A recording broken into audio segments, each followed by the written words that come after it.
और चलिए चाय पर चर्चा में आज सबसे पहले हम आपको शिव भक्ति के 5 रंग 5 तस्वीरें दिखाते हैं। देखिए कल महाशिवरात्रि है, महादेव के भक्त उत्साहित हैं और भोले भंडारी के तमाम धाम अभी से भक्ति और आस्था से सराबोर आपको नजर आएंगे। आपके सामने देवघर, उज्जैन, जूनागढ़, मनकामेश्वर और कटास राजधाम की तस्वीरें हैं, जहां भक्ति का मेला इस वक्त चल रहा है। उज्जैन में शिव नवरात्रि की रौनक आपको देखते ही बन रही है, तो जूनागढ़ में देश भर से आए साधु सन्यासियों का डेरा है और देवघर में पंचशूल के दर्शन के लिए भक्त पहुंच रहे हैं।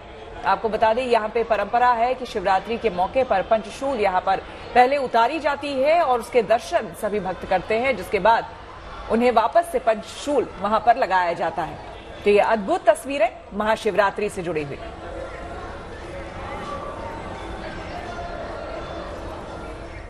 तो देखिए महाशिवरात्रि की छटा पूरे देश में बिखरी पड़ी है। तमाम रंग गुड न्यूज टुडे के माध्यम से आप तक पहुंचा रहे हैं। तो महाशिवरात्रि को लेकर शिवालयों में भव्य तैयारी हो रही है।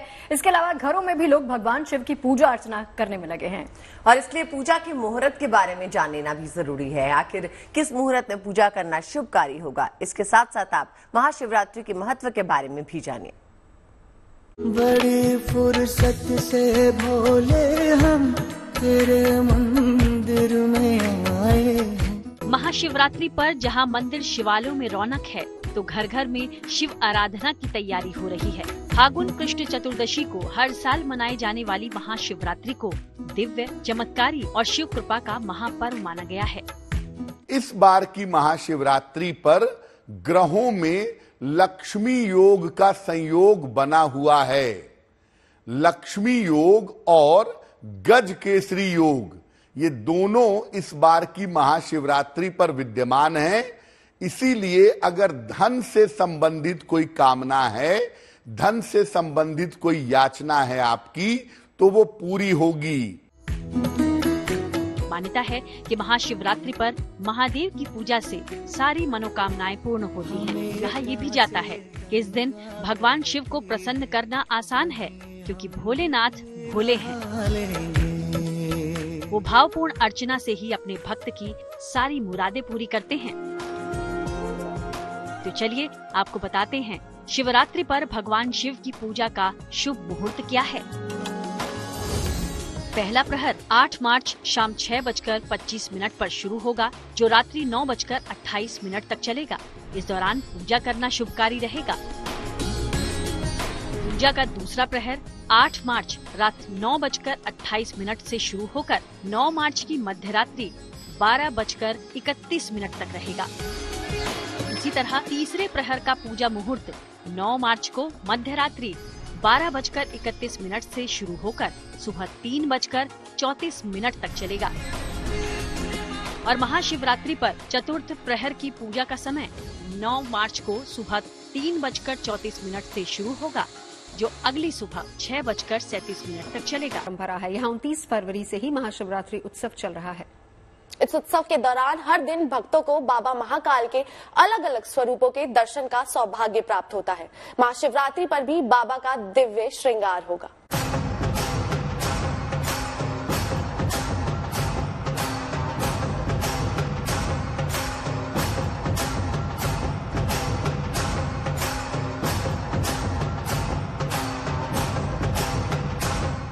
देवों के देव महादेव 12 ज्योतिर्लिंगों में से एक महाकालेश्वर में महाशिवरात्रि का उत्सव चल रहा है। यहाँ शिव नवरात्रि पूरे भक्तिभाव के साथ मनाई जा रही है। इस शिवरात्रि में बाबा भोलेनाथ हर दिन अलग अलग स्वरूपों में भक्तों को दर्शन दे रहे हैं। शिव नवरात्रि के 8वें दिन आज शिव तांडव स्वरूप के दर्शन का दिन है।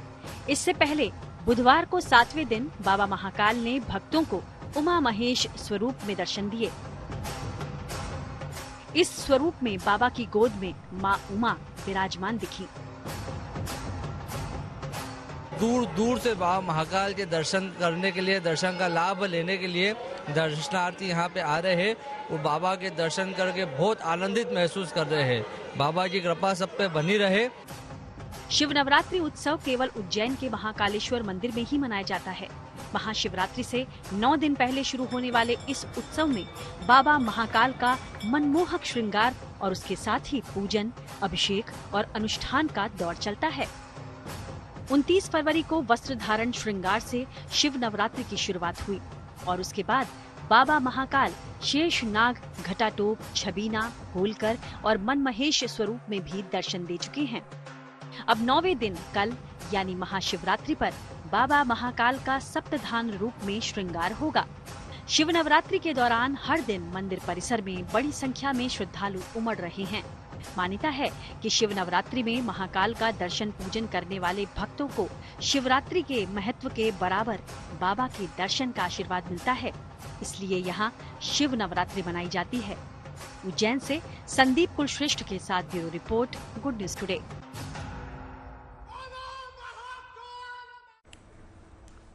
आमतौर से भोलेनाथ के मंदिर पर आपने त्रिशूल देखा होगा, लेकिन देवघर में भोले बाबा के मंदिर के शीर्ष पर पंचशूल विराजमान है। कहते हैं इस पंचशूल के दर्शन मात्र से भोले बाबा का आशीर्वाद मिल जाता है। जी हाँ, देखिए शिवरात्रि के मौके पर शीर्ष पर स्थापित पंचशूल उतारने की अनूठी परंपरा रही है। साल में सिर्फ इसी दिन पंचशूल को मंत्रोच्चार और विधि पूर्वक उतारा और स्थापित किया जाता है।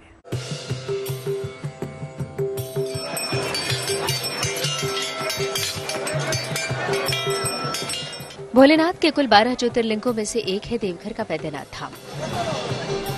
जितना अद्भुत बैद्यनाथ धाम है, उतनी ही विशेषताएं इस धाम से जुड़ी हैं, जो इसे दूसरे ज्योतिर्लिंगों से अलग बनाती है।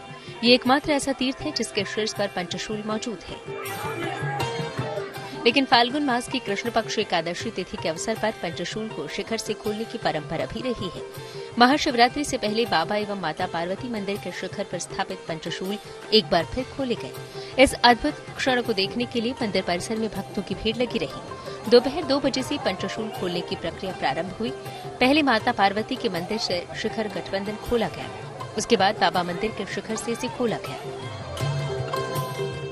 जिस वक्त शिवरात्रि होती है उससे पहले ही बाबा मंदिर प्रांगण में जितने भी हमारे तीर्थ मंदिर मौजूद हैं उनके सभी पंचशूलों को उतारा जाता है। और आज शिवरात्रि से 2 दिन पहले बाबा मंदिर और पार्वती मंदिर के जो 2 हमारे मुख्य मंदिर हैं उनका पंचशूल उतारा जाता है।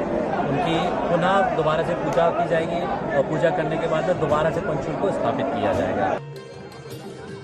महादेव के मंदिर पर आमतौर पर त्रिशूल होता है, लेकिन ये एक ऐसा धाम है जहां मंदिर के शीर्ष पर त्रिशूल नहीं बल्कि पंचशूल है।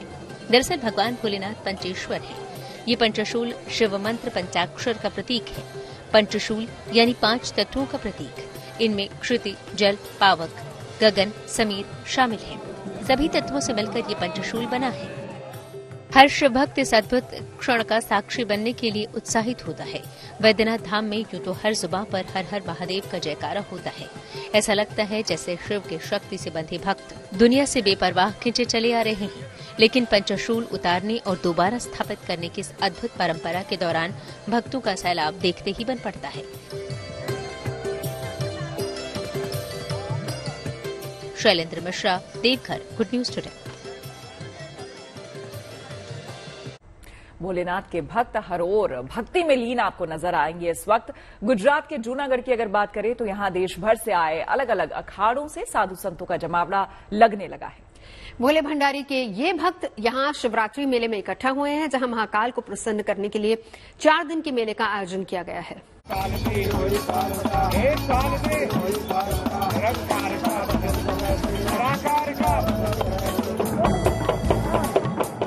भोले की भक्ति में डूबे ये साधु संत, महादेव की महिमा का बखान करते ये श्रद्धालु। ये नजारा है गुजरात के जूनागढ़ में चल रहे शिवरात्रि मेले का। शिवरात्रि तक चलने वाला ये मेला हर हर महादेव की गूंज से गूंज रहा है। भवनाथ मंदिर में ध्वजारोहण के साथ मेले की शुरुआत हुई। महाशिवरात्रि तक चलने वाले इस 4 दिवसीय मेले में देश के हर कोने से साधु संत और अलग अलग अखाड़े शामिल हुए हैं। ये नजारा है आपागीगा अन्न क्षेत्र में समष्टि भोजन का, जहां पौराणिक परंपरा के अनुसार देश भर के अलग अलग अखाड़ों से आए साधु संत एक साथ महाप्रसाद ग्रहण करते हैं। ये पहली बार है जो यहाँ समष्टि भोजन का आयोजन किया गया है। समष्टि जहाँ जहाँ कुंभ चलता है उधर समष्टि होती रहती है। समष्टि गिरनार भवनाथ क्षेत्र के अंदर पहली बार हो रही है। ये नजारा अपने आप में दिव्य है, जहाँ दूर दूर से आए साधु संत न सिर्फ एक साथ भोले की भक्ति में लीन हैं, बल्कि शास्त्रार्थ और भजन कीर्तन के जरिए आध्यात्मिक ज्ञान में अमूल्य योगदान दे रहे हैं। गृहस्थ जीवन से वैराग्य ले चुके, दुनिया के भौतिक सुखों से परे अपनी धुन में मगन, मठ और मेलों में घूमते, दुनिया की नजरों से अक्सर दूर रहकर मठ मेलों में अचानक से उभर आने वाले ये साधु और इनके अखाड़ों का इतिहास शताब्दियों पुराना है। दरअसल मान्यता है कि भगवान शिव ने अपने सेवक साधु संतों को अलग अलग रूप में बांटा था, जिसको आदि गुरु शंकराचार्य ने अखाड़ा शब्द दिया, जहाँ इन सभी योगियों को शास्त्र और शस्त्र दोनों का ही ज्ञान दिया जाता है। यहाँ इस मेले में भी ये सभी साधु महादेव की भक्ति और आराधना में ही लीन रहते हैं। हाँ, अलग अलग साधना है, अलग अलग तप है, अलग अलग सिद्धि है, और कोई भी सिद्ध होए, कहीं का भी होए, यहाँ सिद्धि ये दत्त भगवान की चलती है। ये मौका अद्भुत है, ये पल अलौकिक है, ये बेला अति शुभ है। भगवान भोलेनाथ की कृपा पाने का सबसे शुभ दिन यानी शिवरात्रि। कहते हैं शिवरात्रि के दिन प्रसन्न मुद्रा में ही रहते हैं शिव, और उसे शिव की कृपा दृष्टि पाने के लिए ये साधु महादेव की साधना आराधना में मग्न रहते हैं। जूनागढ़ में अभी 3 अखाड़े मौजूद है, जहाँ पर जुना अखाड़ा, श्री पंचदश नाम आवाहन अखाड़ा और श्री पंचदश नाम अग्नि अखाड़ा। और इन अखाड़ों में हर नागा साधु अपने गुरु के द्वारा दी गई शिक्षा और उनके द्वारा सिखाए गए ज्ञान के बारे में यहाँ से लोगों को अपने भक्ति और भाव के प्रतीति कराते हैं। केदारनाथ धाम बाबा भोलेनाथ का ये धाम कुदरती श्रृंगार से चमक रहा है। बर्फबारी ने यहाँ की छटा को और भी दिव्य बना दिया है। और इस दिव्य छटा के बीच महाशिवरात्रि के दिन यानी कि कल केदारनाथ धाम के कपाट खुलने का शुभ दिन भी तय हो जाएगा।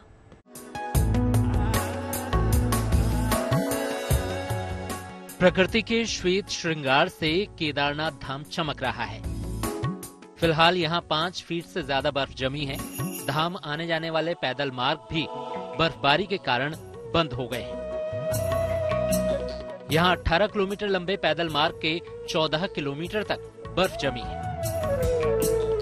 हालांकि गुड न्यूज ये है कि भीमबली से आगे केदारनाथ धाम के लिए पैदल मार्ग चालू करने के लिए काम शुरू हो गया है। ग्लेशियर को काटकर रास्ता तैयार किया जा रहा है, जिससे समय पर रास्ता तैयार हो जाए और यात्रा की तैयारियां प्रभावित न हो। मौसम साफ होने के बाद भारी संख्या में मजदूरों को भी इस काम में लगाया गया है। कल शिवरात्रि के पावन अवसर पर केदारनाथ धाम के कपाट खुलने का शुभ दिन भी तय हो जाएगा। Praveen Semwal, Rudraprayag, good news today.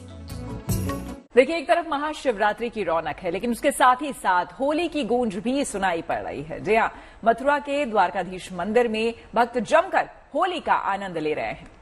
Braj में बसंत पंचमी से ही होली की शुरुआत होती है, जो 40 दिन तक चलती है, जहां भगवान अपने भक्तों के साथ होली का आनंद लेते हैं।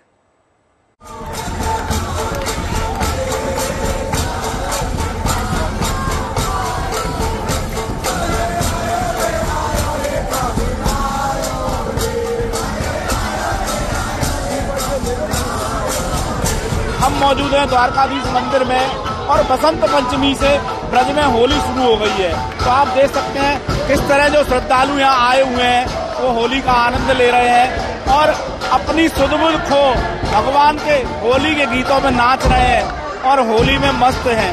ये ब्रज की होली जो है वो अपने आप में अनोखी है।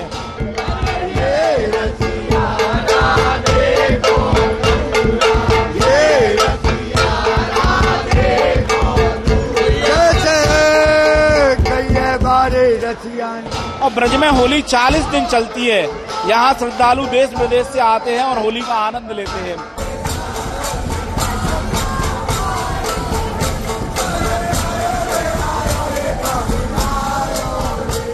बहुत अच्छा लग रहा है, बहुत एक्साइटमेंट। पहली बार होली मनाने यहाँ पे आए हैं। बहुत अच्छा लग रहा है, बहुत ज्यादा अच्छा लग रहा है।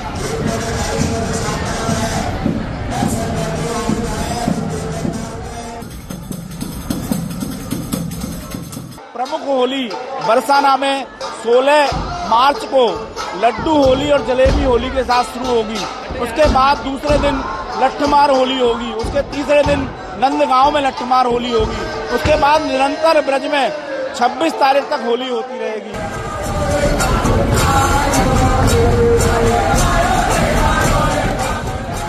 Madan Gopal Sharma, good news today, Mathura. और चलिए बिहार लिए चलते हैं। बिहार के रोहतास में एक शादी में पहुंचे 16 गरुड़ कमांडो इन दिनों काफी चर्चा में है। दरअसल ये कमांडो अपने शहीद साथी की बहन की शादी में शिरकत करने के लिए पहुंचे थे। गरुड़ कमांडोज ज्योति प्रकाश 2017 में आतंकियों का मुकाबला करते हुए शहीद हो गए थे। अब उनकी टीम के कमांडोज उनकी बहन की शादी में भाई की सारी जिम्मेदारियां निभा रहे हैं।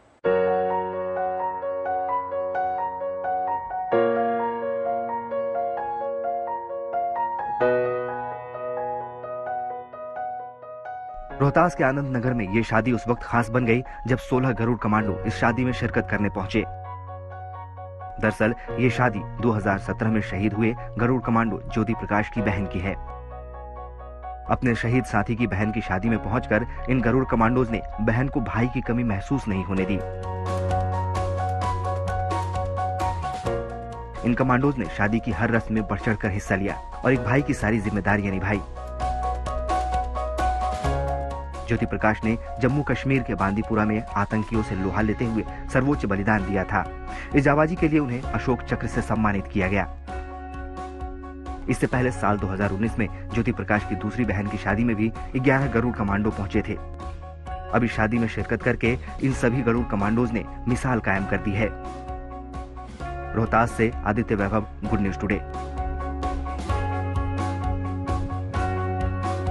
देखिए, बहुत कम लोग होते हैं जो कि अपनी कमियों को स्वीकार करते हैं और उससे भी कम लोग होते हैं जो कि उन कमियों को अपनी ताकत बना लेते हैं। गुजरात के डॉक्टर गणेश बारैया इन्हीं चंद लोगों में से एक हैं। जी हाँ, देखिए हाइट महज 3 फीट की है, लेकिन अपनी लगन से उन्होंने डॉक्टरी का ऊंचा मुकाम हासिल कर लिया है और दुनिया के सबसे कम हाइट के वो डॉक्टर बन गए हैं।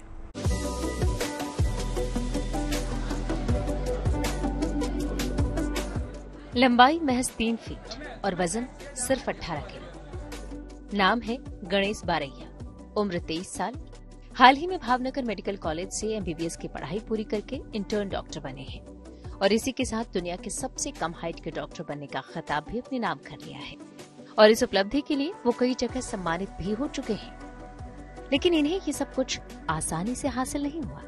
2018 में जब इन्होंने नीट की परीक्षा पास की तो कम हाइट की वजह से इन्हें एमबीबीएस की पढ़ाई के लिए दाखिले की अनुमति नहीं मिली। तब इनके स्कूल के प्रिंसिपल ने इनकी लड़ाई लड़ी।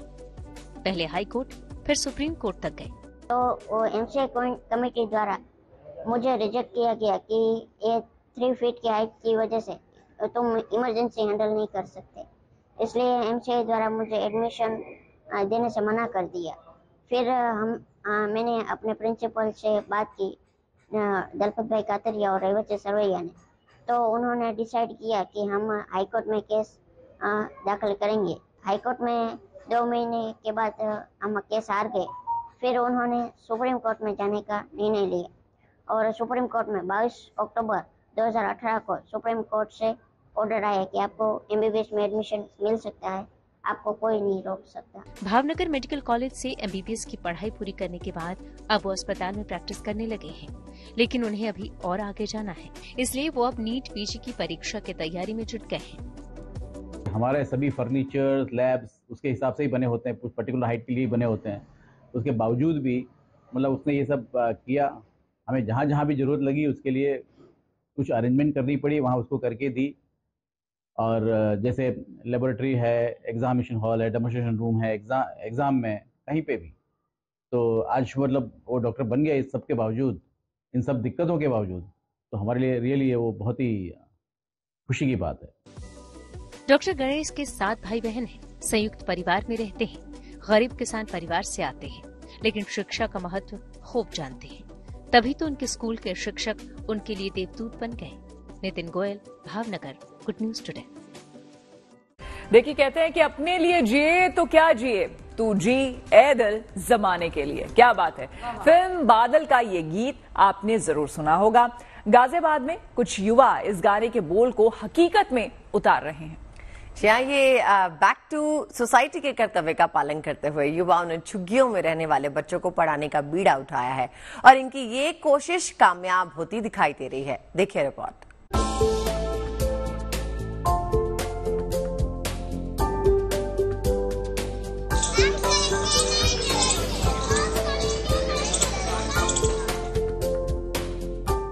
खुले आसमान के तले चल रहा ये स्कूल नहीं, सिर्फ एक स्टडी सेंटर है, जहां झुग्गी झोपड़ी में रहने वाले बच्चों में शिक्षा की अलख जगाई जा रही है।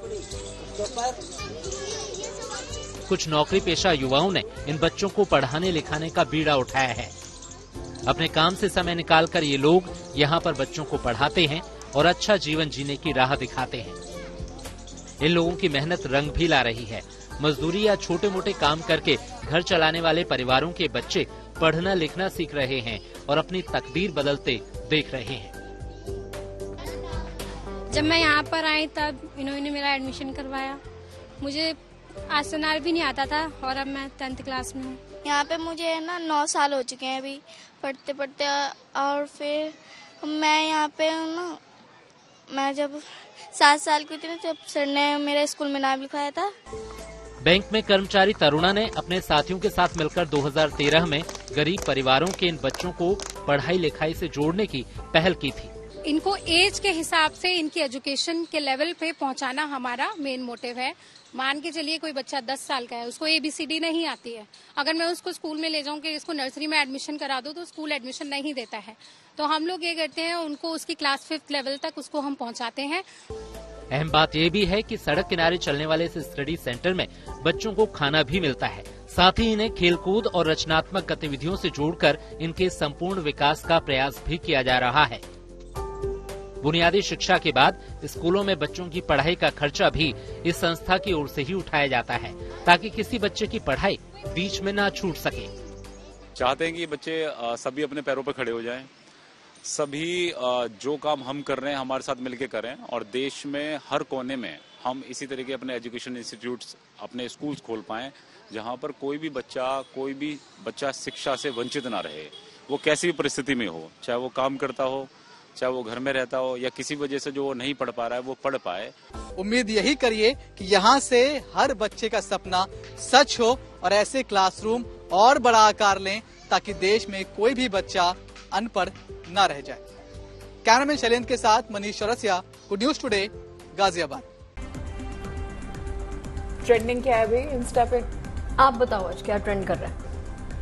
महाशिवरात्रि और महाशिवरात्रि एग्जैक्टली। और आप सब इतने सुंदर सूट में भी सजे हुए, तो फोटोज अपलोड हो गई हैं? नहीं, अभी नहीं, होने वाली है। यहाँ तो हमारे सेलिब्रेशन भी होने वाला है, तो उसके भी पिक्स अपलोड हम करेंगे। साथ ही जाके देखिए, पूरे देश में मुझे लगता है कि इनफैक्ट पूरे विश्व में विमेंस डे को सेलिब्रेट किया जा रहा है।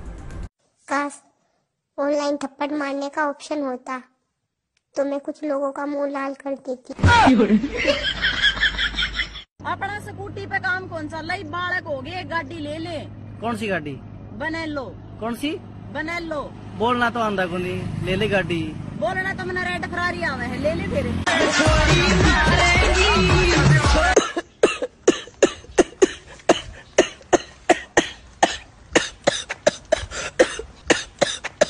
आदमी को बस में बिठाकर आप कह सकते हो कि मेरा आदमी बस में है, बाकी और कोई उपाय नहीं। महाशिवरात्रि के पावन पर्व पर बह रही भक्ति और उल्लास की बयार, आस्था और परंपरा की महिमा अपार। बाबा महाकाल के अलग अलग स्वरूपों का हो रहा दिव्य और मनमोहक श्रृंगार। काशी विश्वनाथ धाम हो या महाकाल का दरबार, देश के तमाम शिवालयों में भी महादेव और पार्वती की गूंज रही जय जयकार। हम तो यही आशा करेंगे कि भोलेनाथ आपकी सारी मनोकामनाएं पूरी करे और आप हमेशा खुश रहें, मुस्कुराते रहें। बिल्कुल, तो कल सुबह से पूरे दिन हमारे साथ रहिएगा और शामिल होइएगा महाशिवरात्रि की महा कवरेज में, और 5 बजे चाय पर चर्चा में एक साथ।